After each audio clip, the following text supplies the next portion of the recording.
Hello, magandang gabi sa inyong lahat mga kababayan ko. So meron tayong pag-uusapan ngayon. Hindi naman ito debunking ano. Pero syempre, may mga napanood lang ako or nakita, no? Katulad nitong isa kay Sir Donsky. So panoorin natin tong video na to mga men. Maraming salamat sa walang sawa niyong pagsuporta sa Donsky Gas TV. Asahan nyo guys yung mga exploration natin, like mga solo exploration ay talagang sorry lang sa iba no, na magugulat, matatakot, but ito na yung content ko. Basta maraming salamat sa walang sawa niyong pagsuporta. Dito tayo masaya. Ito na yung mundo ko guys. Salamat at suporta sa inyo lahat. God bless you all. Tara, exit na tayo guys at patuloy tayo sa ating. So dito sa dito sa video niya na Villangit may gintong kabayo at barkong dumadaan dito. Ano ba to? Pag-quit na ni Sir Donsky sa pag-ghost hunting. Kasi parang napanood ko most of his video kasi hindi na siya yung typical na video. Parang ang nangyayari, ito yung pagkakaintindi ko, correct me if I'm wrong. Parang ang nangyayari, pupuntahan niya yung mga lugar na di umano yung may rumor ng kababalaghan.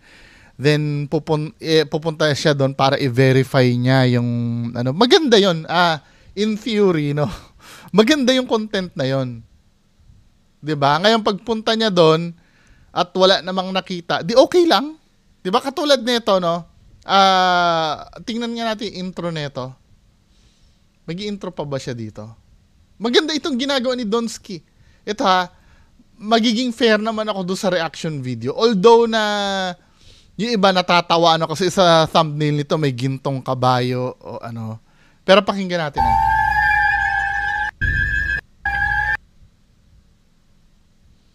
Parang Kabayo nga. Bulawan ba huli? Mga history nila sa mga karaan sa una. Pero dahil nakakita ng kabayo Ang katamang karaan. Kami Dati kay sumusunod naman yun. Wala, misteryo. Mga history nila, mga karaan. Asa man maglakaw-lakaw daw ng kabayo Kanilang ko panas na siya, no? Asa? Puro na siya. So ang maganda dito, siguro parang ang nakikita niya yung mga legend ano, pupuntahan niya, i-verify niya. Magandang content to. To be fair, as long as na hindi mo naman pepekein yung video mo. Yan, yung mga 11 minutes na yan. I'm so sure pag nasanay ang mga tao dito sa ganitong content mo, dadami lalo ang subscribers mo. Maganda to yung hindi ka naman luloko. Kabayo luwagi. Kani. 'Di ba? Hindi naman sa pagiging ano yung sinabi ko na yung hindi ka nagagawa ng kalokohan. Maganda to, men. Muna sila sa kabayo diha. Bulawan ko lagi sulit. Lagi. Actually, marami nang nag-aano sa'yo dito marami na nagsasabi sa'yo dito yung kahit wala namang nakikita, basta tawag dito, makatotohanan lang. Yes, may iba diyan na alam mo yan, yung parang mawawala ng gana sa video mo, pero temporary lang yan. Ano naman yan, dadaan ka muna sa period of adjustment niya na parang yun nangyari sa akin before, nung kino-content ko pa si FLM dati nun. Sanay sila na ganun yung kino-content ko Si FLM dati nun si FLM. Then, nung humiwalay na ako kay FLM, lumipat ako sa ghost hunting community. Yung almost 10,000 kong subscribers ay hindi na nanonood sa akin. Kasi iba na yung napapanood nila sa akin hindi na yung gusto nila 'Di ba? So, dumaan na naman ako sa bagong adjustment nun. Nangyayari yan sa mga YouTuber. Huwag kang panghinaan ng loob mo. Maaari ngayon medyo mababa ang views ngayon. Darating ang time lalakas ang views mo diyan at magiging guilt-free ka na. 'Di ba?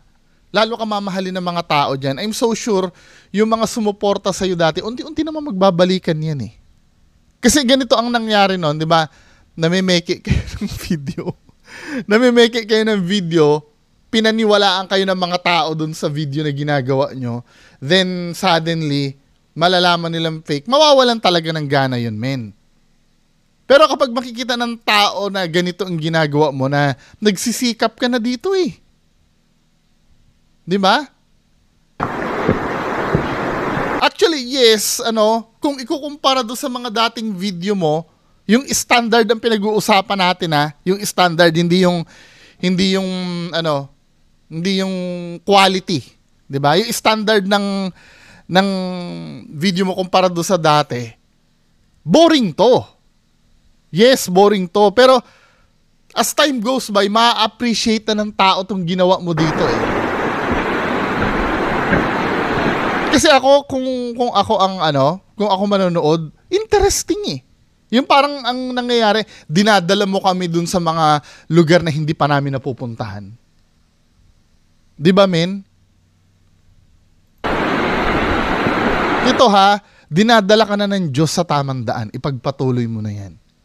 I'm so sure, siguro mga unang buwan, maximum niyan 6 months na medyo mahina ang views. Pero I guarantee you, pag pinagpatuloy mo to, dadami ang viewers mo. Dadami palalo ang subscribers mo. Huwag ka lang panghinaan ng loob, Donski. Nasa tamang nasa tamang path ka na.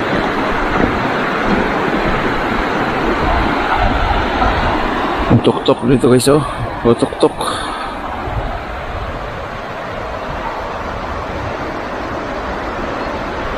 Diba ako kahit ganyan na isang lugar lang, itinuturo mo yung camera mo, na-appreciate ko to. Kasi alam mo yung feeling na hinahatid sa akin nitong napanood ko na to. Parang dinala mo ko sa probinsya namin dati eh. May mga ganyan lugar kasi sa amin sa Mindoro noon na nami-miss ko na puntahan.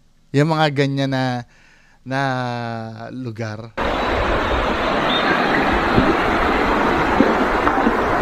Diba? Very good to men, very good. Tingnan natin yung feedback ng mga nanonood sa'yo. O, di ba? Sabi ni Diyos Mio, ang ganda talaga ng planet Earth na nilikha ng Diyos. Ang ganda ng Sapa Idol kapag gabi. Di ba? May mga na naghahanap pa rin ng pagiging creepy, no?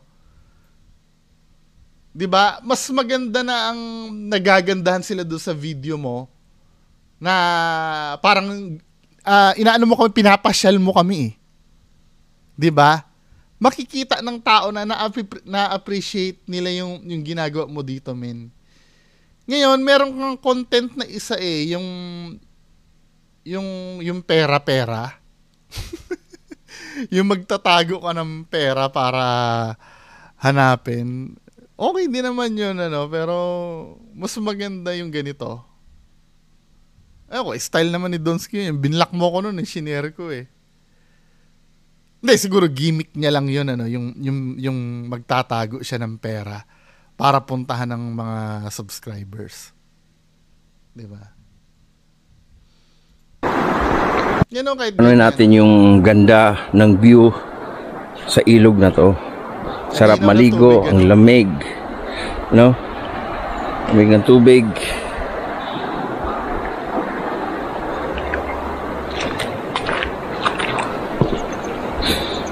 May buhaya ba sa ganyan? Hindi ko kasi alam eh. Ang iniisip ko kung pwede ka mag-camping dyan, tapos baka mamaya pagising may buhaya ng sumusugod sa'yo. Wala naman siguro, no?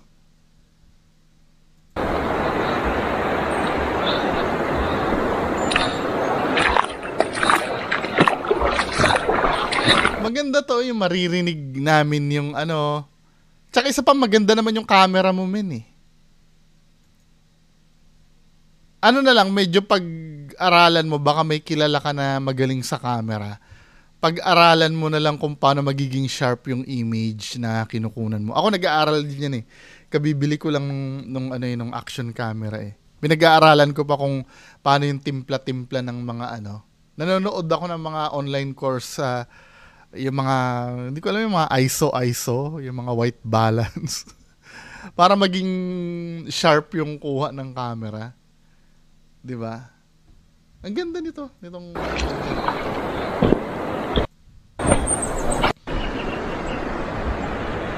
Although na walang nangyayari, no? Pero, alam mo yung parang at peace tayo.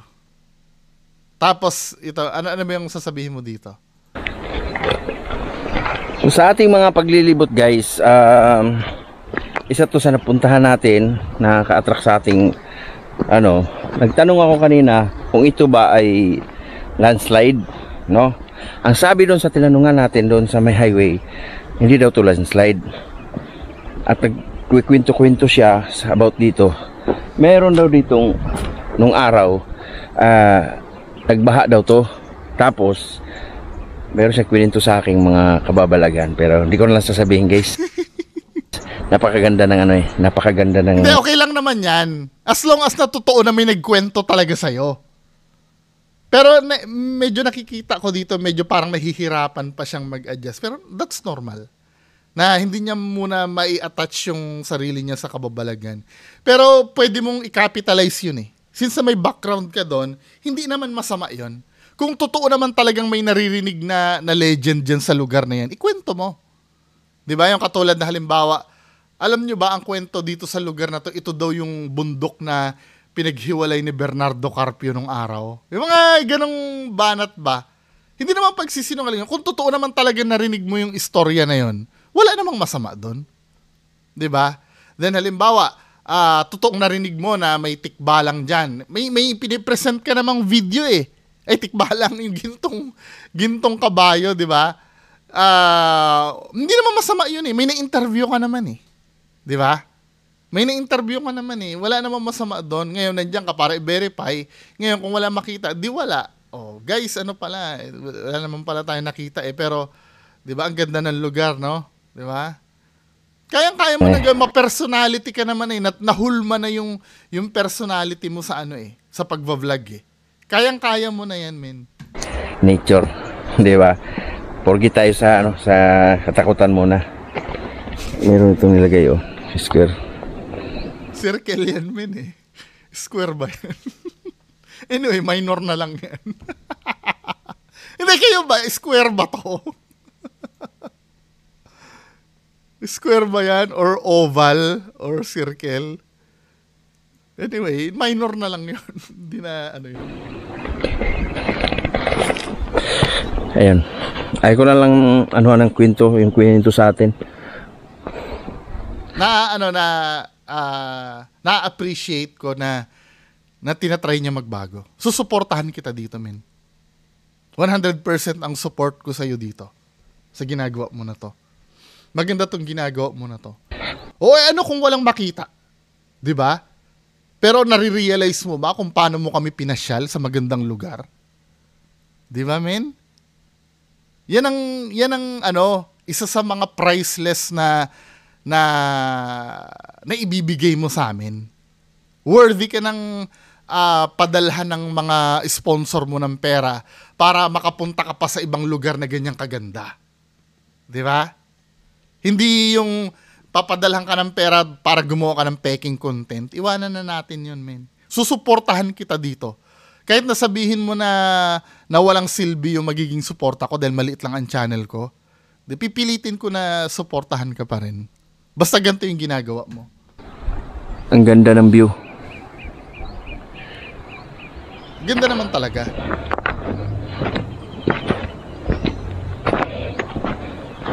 Siyempre, dahil bago ka sa ganitong style, wag sasama ang loob mo pag may mga magko-comment sa iyo ng criticism sa mga dapat mong gawin. 'Di ba? For example, hindi naman ako naiintindihan kita. Siyempre, darating diyan, may mga bagong fans ka na darating. May mga bagong followers ka na darating. Yung mga magiging fans mo dito, mga nature lover din. Yung mga mahilig din sa outdoor. 'Di ba? Yan ang magiging mo diyan magiging bagong subscribers mo. Siyempre makakarinig ka na sana gandang-gandahan mo yung quality ng camera or sana hindi lang isang spot ang binivideohan mo. Wag nang sumama ang loob doon. Yun ay makakatulong sa iyo or sa atin. 'Di ba? yung mga ganong criticism. As long as na hindi ka naman iniinsulto, 'di ba?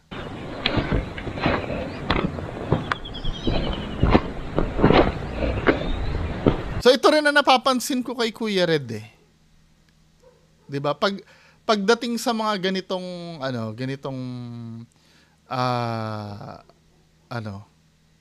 parang anong nangyayari kasi sila Kuya Red na ito, may bagong channel si Kuya Red Kuya Red Outdoors. Si Sir Donsky pwede niyang gamitin yung dati niyang channel dahil ang title lang ng channel niya ay Donsky Gash TV. Pwedeng pwedeng ibang content eh. Pero ito si Kuya Red, Ghost Adventure kasi yung sa kanya, kaya need niyang magbago ng channel na may bagong brand. May bagong branding, no? Ito naman Kuya Red Outdoors. Tingnan nga natin to. Ano to? Ganda, parang Disneyland. Enchanted Land. Enchanted. Wow. Oh my goodness. Nakikita mo may residue pa rin sila ng pagiging ghost hunter nila. No? Kahit na magbabago sila. Oh my goodness. Wow, sobrang ganda talaga, grabe. Nakakapigil hininga to, grabe. Oh, sayang di tayo makapunta dyan, oh. But the view here is fantastic. Max. Grabe. Oh my goodness. Ito naman yung hindi, okay naman itong ginagawa ni Kuya Red. Kaya lang, ito yung criticism ko dito. Hindi ako expert hindi ako expert, pero marami akong travel channel, travel vlog na napapanood. 'Di ba? Ang nakikita ko ditong unang pwede ko i-criticize dito. Hindi ako as an audience to. Ito yung gusto ko mapanood as an audience. Ngayon, diskarte nyo pa rin 'yan, 'di ba? Diskarte nyo pa rin diyan. Ang unang nakikita kong problem dito, sobrang haba. Sobrang haba. Okay lang sana kung sobrang haba nito, kung puro magaganda yung nakikita ko. Pero yung halimbawa ito, meron ako napansin dito Okay, that's cool. Yung mga traffic na yan. Yan lang, Brad. Pwede nang i-skip yan, min eh. 'Di ba? Kung akong tatanungin nyo, mas effective tong ginawa ni Sir Donsky na 11-minute video lang. Kasi kung yan lang ang kayang i-digest ng tao pagka dating sa mga travel. Ang gusto namin as an audience, ang makita namin, yung agad, yung mga magagandang part agad. Pero ito, men, di ba? Hindi, siguro gustong makita ni Kuya Red, gusto nyo rin ma-experience kung paano mag-travel. Pero men, yung mga ganitong tagpo, tutulugan ko na to di ba? Pero kung yun ang layunin ni Kuya Red na gustong ma-experience yung kung paano mag-travel, wala need mo talaga. Tsaka yung master the art of editing, yung pag hindi na kailangan, wag na ipakita. 'Di ba? Hindi, maliban na lang kung fan ka nung mga nanonood sa'yo, pwede, Pero pag halimbawa newbie lang, halimbawa ako, bagong subscribers mo, isa akong mahilig manood ng mga travel vlogs. Tapos mapapanood ko tong vlog mo, tapos mas marami pa yung andara ng motor. Okay lang sana kung umaandar yung motor mo, palagi kami may nakikita magagandang tanawin Pero yung nakikita namin yung traffic. Hindi ko itutuloy manood. Di ba? Mabuboring ako. Saan kaya yan? Ito okay to, yung mga ganyan. Maganda Bro, kailangan bukid, bro. Asa na dapit? Yan mga idol, no? So, meron tayong nakasalubong. Tinanong ko siya kung yung bundok na yan, saan banda yan? Di na dapit sa pan? So, sabi niya sa Manuyo. No? Sa wal ba? Kaya sa... Medyo boring yung video ni Kuya Red. Pero I do support them sa ginagawa nilang pagbabago na to. Sinusuportahan ko kayo. Pero I have to be honest. No? Hindi, kahit ako hindi ako marunong mag-edit ng ng magandang video eh. 'Di ba nag-vlog ako nung Holy Week, boring din eh. 'Di ba? Hindi ko rin alam eh, pero as an audience kasi hindi naman ako nagsasalita dito as an expert. Ang nagsasalita ako dito as an audience din. Kung paano 'yun kung paano gagawin na maging entertaining naman. Hindi ko alam kasi sa sarili ko hindi ko magawa eh. Pero pag pinapanood ko, boring. I mean, I do suggest na parehas tayong manood, Kuya Red, ng mga ibang travel vlogs ng mga sikat na kung paano i-compress yung video. Let's say 10-minute video lang, pero siya, tingnan, sino ba mga sikat na Si Boy First Time ba, travel vlogger ba 'yon? Sinong kilala yung travel vlogger? Tingnan nga natin.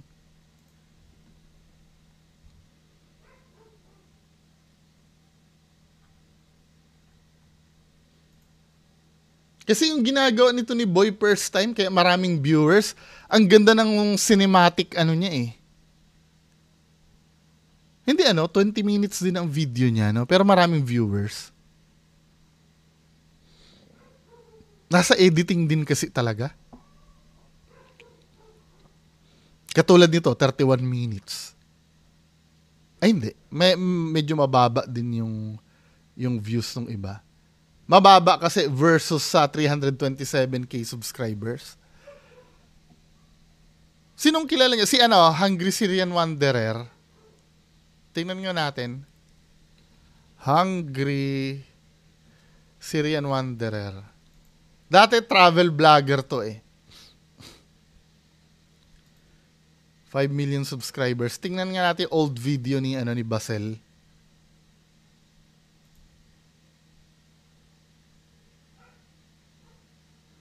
So 6 years ago yung unang niya. May mga pusa-pusa siya dito eh.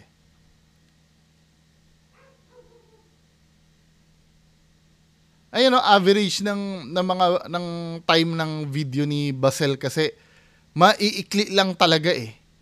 Kasi ang layunin, katulad ito, 10 minutes 1 million views. Paano ba siya mag-edit ng video?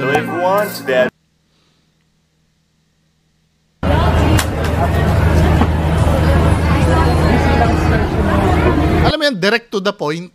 Hindi na niya pinapakita kung paano siya nagta-travel. Hindi, nagpapakita siya paano siya mag-travel. Pero yung mismong gustong makita yung nakikita talaga. Ito, sino-sino mga travel vlogger nandito?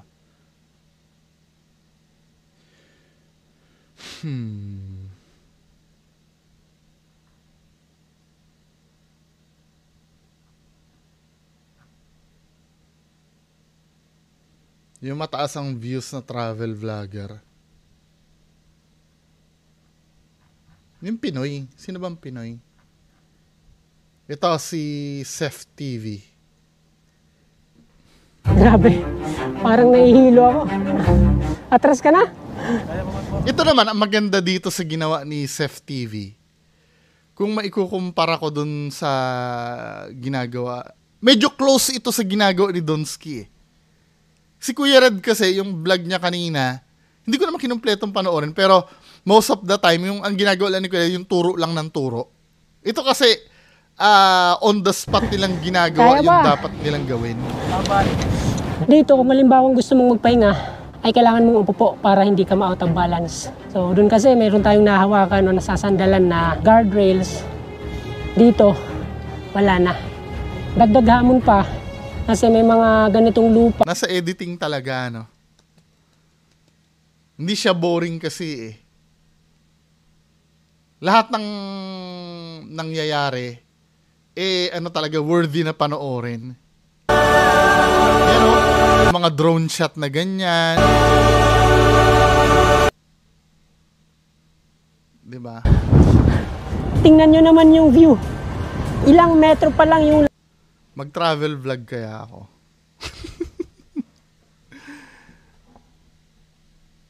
Gusto ko umuwi na Mindoro, hindi lang makauwi eh. Daming trabaho eh.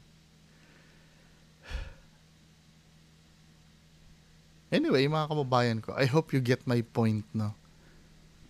Kasi alam nyo, sa totoo lang, men, yung mga subscribers nyo, ilan ang subscribers nyo? 300 subscribers si Sir Donsky. Si Kuya Red ay, ilan ba ang subscribers ni Kuya Red?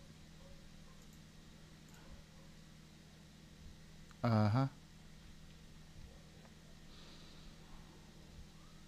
Tingnan natin si Kuya Red, ha.